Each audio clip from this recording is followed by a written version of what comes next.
We're in the fifth chapter of Gittin. We're in questions of tikkun olam, repairing the world. We've said before, by the way, that there's the parallel that the rabbis are engaged in the parallel between marriage and slavery, these two different kinds of relationships, perhaps of servitude, and the relationship of the people of Israel to the land of Israel. So these are three themes essentially running through the tractate.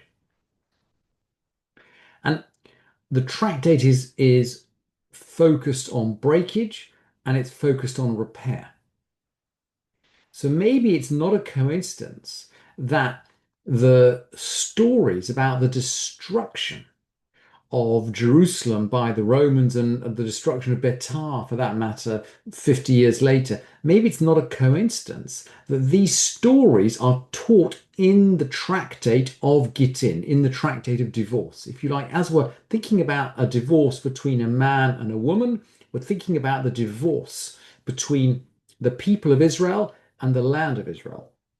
And of course, when you read through those tractates, it's very striking that the Talmud never blames, say, the Romans or the Babylonians for destroying the Jerusalem, for destroying the temple. The divorce is never seen as something imposed by an external party. It's a question of the relationship between the parties concerned. So it's always as a result of the behavior of the Jews that they're exiled from the land, not the behavior of the Romans or the Babylonians.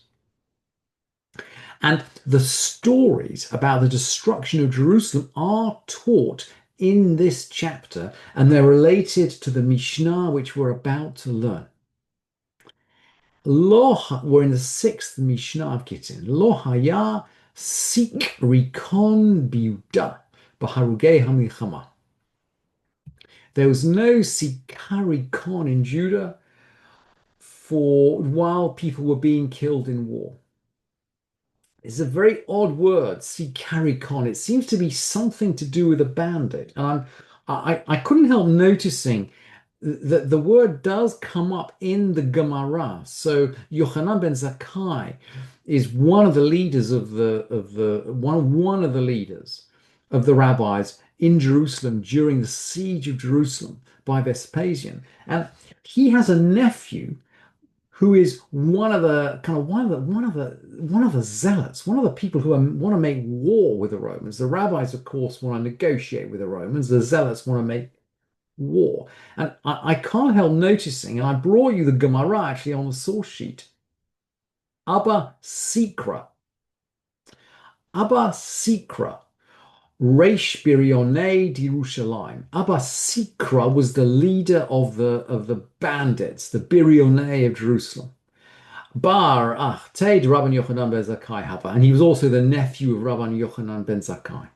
So we do have this word Sikra in the Gemara relating to the name of a bandit. Maybe there's a connection there. I don't know. Anyway, the Mishnah says, Lo haya sikar rikon bihuda b'harugei milchama. Me harugei hamilchama v'herech yesh ba sikrikon, yesh ba sikarikon ketzad. How does it work? So we've got this sikarikon going on. We don't know how it works. The Mishnah is going to explain it, but in order to understand the Mishnah, we need to know that Sikarikon refers to some kind of bandit, some kind of Gentile bandit, maybe, maybe even a government-sponsored agency. Not quite clear whether referring to if you like, a band of bandits or a single bandit. They're going to force a Jew to sell land in the land of Israel to him or to them. So they're going to force a Jew to give up their land. And the Mishnah is interested in, well, is that a valid sale? Is that a valid sale? And what implications does that have for tikkun olam?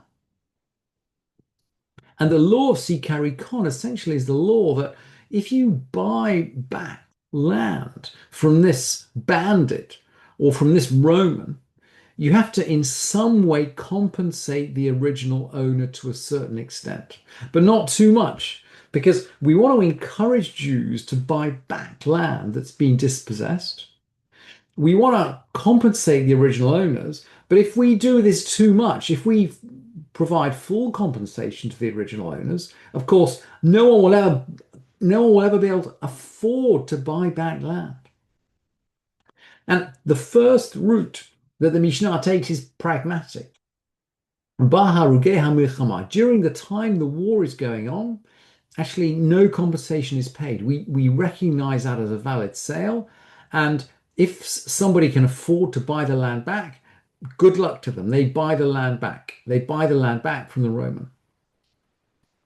After after the slaughter finished, there is this law of Sikarikon, and let's now find out how that works. Lakach min hasikrin v'chazar. A person buys a field from the Sikarikon, ve'lakach mibal habayit, and then he basically pays. He agrees to pay from the original owner. Mekacho batel. His purchase is void. So we assume that if he approaches the Roman first, we assume that the original owner is essentially acting under duress. The purchase is no good. Mi bal habayit v'chazar belakach min hasikrikon. If he buys it first from the original owner and then buys it from the sikarikon, מבעל הבית וחזר ולקח מן הסיקריקון מקחו קיים. So he can make an arrangement with the original owner to compensate him for the field, and then he can go to the Roman and buy it. So essentially he has to pay out to both parties. He's going to pay out to both parties at a rate that they both agree. And there's going to be a parallel halakha with relating to a person buying married women's property. Now, of course, a married woman still owns her property when she goes into the marriage. The husband is allowed to benefit from the income from it, but she essentially remember we learned in the tractate of Ketubot, the central contract is that he has her income, he can get the income from her land, but he has to support her. Effectively, there's a trade of support for income. That's essentially that's the essential contract in the Mishnah and Ketubot, which we've learned. But the capital value of that property still belongs to the wife. And we are anxious that someone is going to pressure a married woman to sell her property. So let's jump into this part of the Mishnah now. Similar, we'll see this is an analogous Mishnah. Mina ish v'chazar v'lakach mina isha. So a person agrees to buy a piece of property from the husband and then goes and agrees with the wife. Makacho batal. The purchase is void. We cannot assume that this is a willing sale on the part of the wife. Mina isha v'chazar v'lakach mina ish. If he agrees to buy it from the wife, and then he goes and gets the agreement of the husband, at this point it works. That works. Makachor kaya. We assume that if the wife gives her agreement first, she's not pressurized by the husband. So the sale works. Parallel. And we then learn Zor Mishnah Rishonah. This is what happened first. This was effectively the first version of the Mishnah. Interesting that we're hearing from the Mishnah about its own historical construction. What happened? What happened next?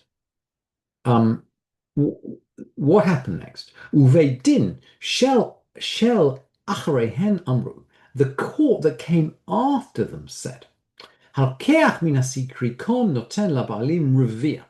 The court that came after said that if you buy property from the sikarikon, you only had to give the original owner a quarter. So you didn't have to give full value to the original owner. you only had to give a quarter. Effectively, we accept that some of the original owner's value was lost at the time that he was forced to hand over his field to the Sikarikon.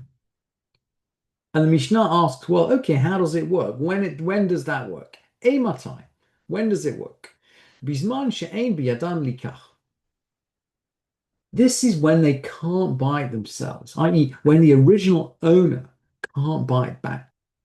So if the original owner can't buy it back, we're going to let a third party buy it back. We want Jews to buy back land in the land of Israel, so we're going to let someone else buy it back, and then he's going to pay a quarter to the original owner.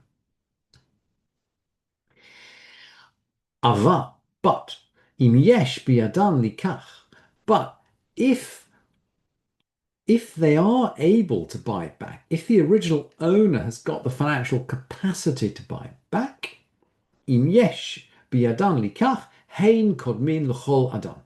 They get priority. If the original owner has the financial capacity to buy it back from Sikarikon, no one bids against them. They have priority.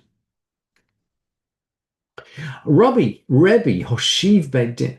So so now we're in the end of the second century, maybe even the beginning of the third century. So we're 130 years after the destruction. Rebbe Hoshiv Bedin. So Rebbe assembled a court. Then he knew, and they voted. That's how they used to do it. By that point, we're in votes. We're not in drush. They voted. She'im shahat lifnei sikarikon shnei masar chodesh. If the property had been in the hands of the sikarikon for 12 months, so this bandit owns it for 12 months. Kol hakodem velokeach noten labalim revia. Whoever purchased it and whoever acquired it had to give a quarter to the original owners. So whoever bought it from the Sikarikon had to give a quarter to the original owners rather than the full purchase price as the original Mishnah required.